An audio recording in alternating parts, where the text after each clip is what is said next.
وعلیکم السلام ورحمۃ اللہ وبرکاتہ۔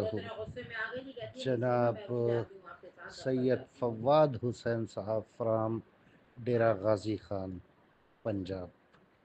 اللہ خوش رکھے میرے بھائی آپ کو۔ کنفیوژن ہے، بہت سے ذہنوں میں ابھی بھی کنفیوژن ہے ان معاملات پر، جبکہ پچھلے سال کی بات ہے کہ جس وقت راجہ صاحب اور ہم نے مل کر اس کام کا آغاز کیا تھا تو بہت سارے لوگوں کے اسی قسم کے کوئسچنس اور کوئریز تھیں، تو میں نے بڑا مفصل جواب دیا تھا۔ لیکن چونکہ بہت سے لوگ ان دنوں اس گروپ میں نہیں تھے، بعد میں جوائن ہوئے، تو ظاہر سی بات ہے وہ میری وائسز وغیرہ نہیں سن سکے، اس میں ان کا قصور نہیں ہے۔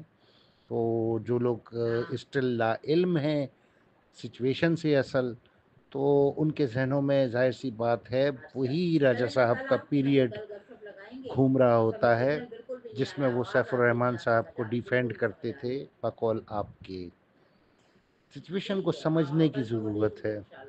سب سے پہلی بات تو یہ ہے کہ آپ یہ دیکھیں، 5 سال سے، کتنے سال سے؟ 5 سال سے نیب کے لیے، نیب میں اپلیکیشن دینے کے لیے، نیب سے رجوع کرنے کے لیے آپ کو سب سے زیادہ تمام متاثرین کو کس نے کمپیل کیا؟ قمر زیدی نے، میں نہیں کیا نا۔ دوسرے نمبر پہ کس نے کیا؟ چودھری خالد فاروق صاحب نے، پھر اعجاز صاحب ہیں، لاسٹ ایئر اعجاز صاحب بھی ہمارے ساتھ تھے، پھر راجہ صاحب بھی ہیں۔ تو اب اگر دیکھا جائے تو 5 سال سے میں متاثرین کو نیب کے لیے کمپیل کرتا آ رہا ہوں اور اسٹل کر رہا ہوں۔ میرے منہ میں خاک، خاکم بدہن، خدا نہ خواستہ، اللہ ایسا نہ کرے، لیکن نیب ہاتھ جھاڑ کے کھڑی ہو جاتی ہے کہ جی this is and, we can not do something for you.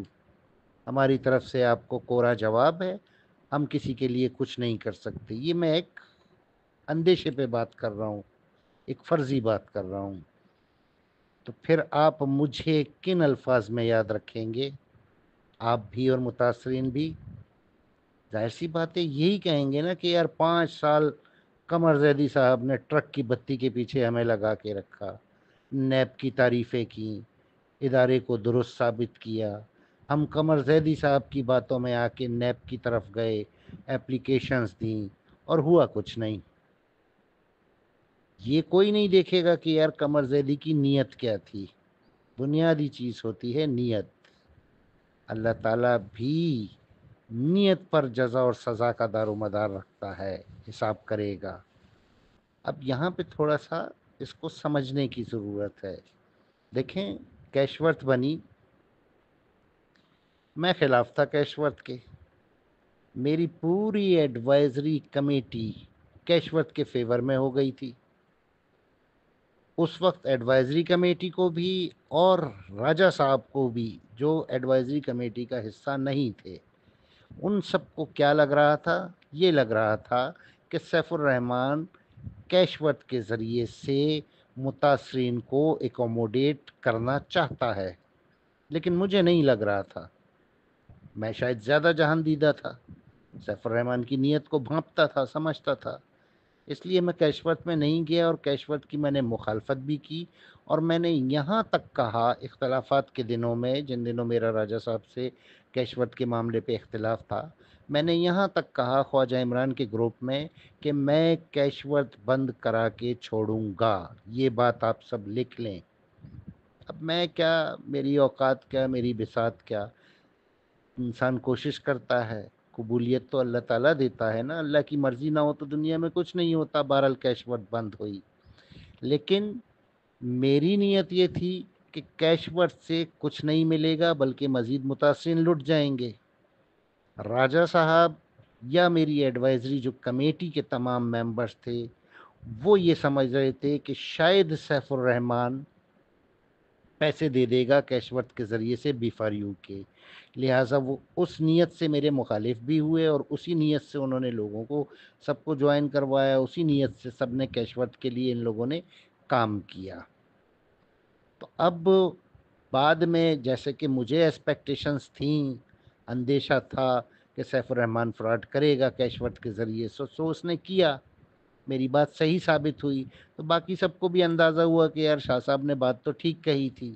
لیکن ان کی نیتوں پہ میں نے اس وقت بھی بات کبھی نہیں کی جب میرا اور ان سب کا اختلاف چلا کرتا تھا کمیٹی والوں کا، تب بھی میں نے یہ کبھی نہیں کہا کہ یار یہ بھی لٹوانا چاہتے ہیں، کیونکہ کامن سینس کی بات ہے نا فواد صاحب، کامن سینس کی بات ہے کہ آپ یہ سوچیں کہ ایک بندے کو لگتا ہے کہ یہ کام اس طریقے سے ہوگا، دوسرے کو لگتا ہے یہ اس طریقے سے ہوگا، تو اب نیت تو دونوں کی یہی ہے نا کہ یار کام ہوگا، تو اس لیے میں قصوروار نہیں سمجھتا۔ اور پھر دوسری سب سے بڑی بات یہ کہ راجہ صاحب نے ایک کمٹمنٹ کی تھی بی فار یو کے متاثرین کے ساتھ، ظاہر متاثرین میں بھی شامل ہوں، تو سمجھ لیں وہ کمٹمنٹ میرے ساتھ بھی تھی۔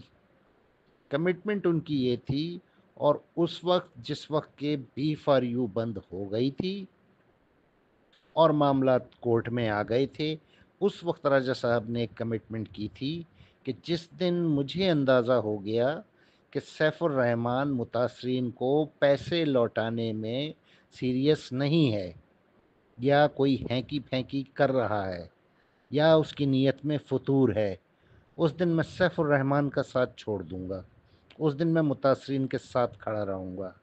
تو اب اس پیریڈ میں جب تک وہ سمجھتے رہے، جیسے کہ کیشورت بنی، وہ یہی سمجھ رہے تھے کہ یار یہ دے گا، لیکن جب چلتی ہوئی کیشورت کو خود سیف الرحمان نے بند کرنا چاہا، تو راجہ صاحب کا اختلاف ہوا ڈیفینیٹلی کہ بھائی آپ نے تو یہ لوگوں کو اکوموڈیٹ کرنے کے لیے بنائی ہے، بی فار یو کا پیسہ دینے کے لیے بنائی ہے واپس، تو پھر آپ بند کیوں کر رہے ہیں؟ اس کا مطمع نظر سیف الرحمان کا یہ تھا کہ جتنی کمائی کیشورت سے کرنی تھی وہ اب کر لیے، لہٰذا اب کیشورت کی ضرورت نہیں ہے۔ تو یہاں اختلاف پیدا ہونا فطری چیز تھی، کیونکہ راجہ صاحب کمٹمنٹ متاثرین سے کر چکے تھے، لہٰذا نیت بھی سیف الرحمان کی کھل کے آشکار ہو گئی ان کے اوپر کہ یار یہ واقعی سیریس نہیں ہے متاثرین کے ساتھ سیف الرحمان۔ تو انہوں نے اپنی کمٹمنٹ کو فلفل کیا، راہ الگ کر لی، ہمارے ساتھ اتحاد الحاق ہو گیا، اور ہم سب نے مشترکہ ایک جد و جہد کی، اور اس کا نتیجہ آپ کے سب کے سامنے ہے۔ اب یہاں ایک بڑی امپورٹنٹ بات اور بھی میں کہتا ہوں، اس کو بھی سمجھیں۔ دیکھیں، جد و جہد تو میں اور میرے بہت سارے ساتھی پچھلے 5 سال سے کر رہے تھے، لیکن جو ادارے ہوتے ہیں نا، وہ مروجہ قوانین کے تحت چلتے ہیں، اور وہ بغیر پروف کے 1 انچ آگے نہیں بڑھتے ہیں۔ 4 سالہ جد و جہد کو آپ ایک طرف رکھ لیں، اور پچھلے سال کی 1 سالہ جد و جہد کو ایک طرف رکھ لیں، تو آپ کو خود اندازہ ہو جائے گا کہ پچھلے 4 سال تک تمام تر جد و جہد کے باوجود ادارہ وہ رسپانس نہیں دے پا رہا تھا جو اس پچھلے 1 سال میں اس نے دیا ہے۔ اس کی وجہ یہ تھی کہ پروف جو سیف الرحمان کو ایک پکا یعنی فراڈی مجرم ثابت کرے، وہ ہمارے پاس پراپر نہیں تھا، اور ادارہ بغیر پروف کے آگے نہیں بڑھتا ہے۔ تو جب راجہ صاحب نے ہمارے ساتھ اتحاد کیا اور متاثرین کی صف میں آ کے کھڑے ہو گئے، سیف الرحمان کو چھوڑ دیا، تو راجہ صاحب نے جتنا تعاون کیا ادارے کے ساتھ، اور سچ پوچھیں تو میرے اور چودھری خالد فاروق صاحب کے ساتھ ثبوتوں کے سلسلے میں، انہی کی بنیاد پہ ہم آگے بڑھے ہیں۔ اگر وہ پروف نہ ہوتے، اگر راجہ صاحب عدم تعاون کرتے، تو پھر ادارہ ایسا رسپانس نہ دیتا جو پچھلے 1 سال میں ادارے نے دیا ہے۔ تو میرے بھائی، ہر چیز کو کشادہ دلی کے ساتھ، ہر طرف کی سوچ کے ساتھ دیکھنا چاہیے نا۔ اب اگر آپ ایسے کہتے رہے نہیں ماضی میں یہ کیا، ماضی میں وہ کیا، تو معاف کیجیے گا بہت بڑی بات کہہ رہا ہوں، لیکن کہنی پڑ رہی ہے۔ بے شمار ہمارے اصحاب رسول ہیں جو جوانی میں ایمان لائے، بہت سے ایسے اصحاب بھی ہیں جو ادھیڑ عمری میں ایمان لائے۔ اب جب وہ ایمان لے آئے تو کیا ان کے ماضی کی زندگی کو ڈسکس کرنا چاہیے کہ انہوں نے یہ کیا وہ کیا؟ دیکھنا تو یہ ہے نا کہ اب ان کا ایمان کس پہ ہے۔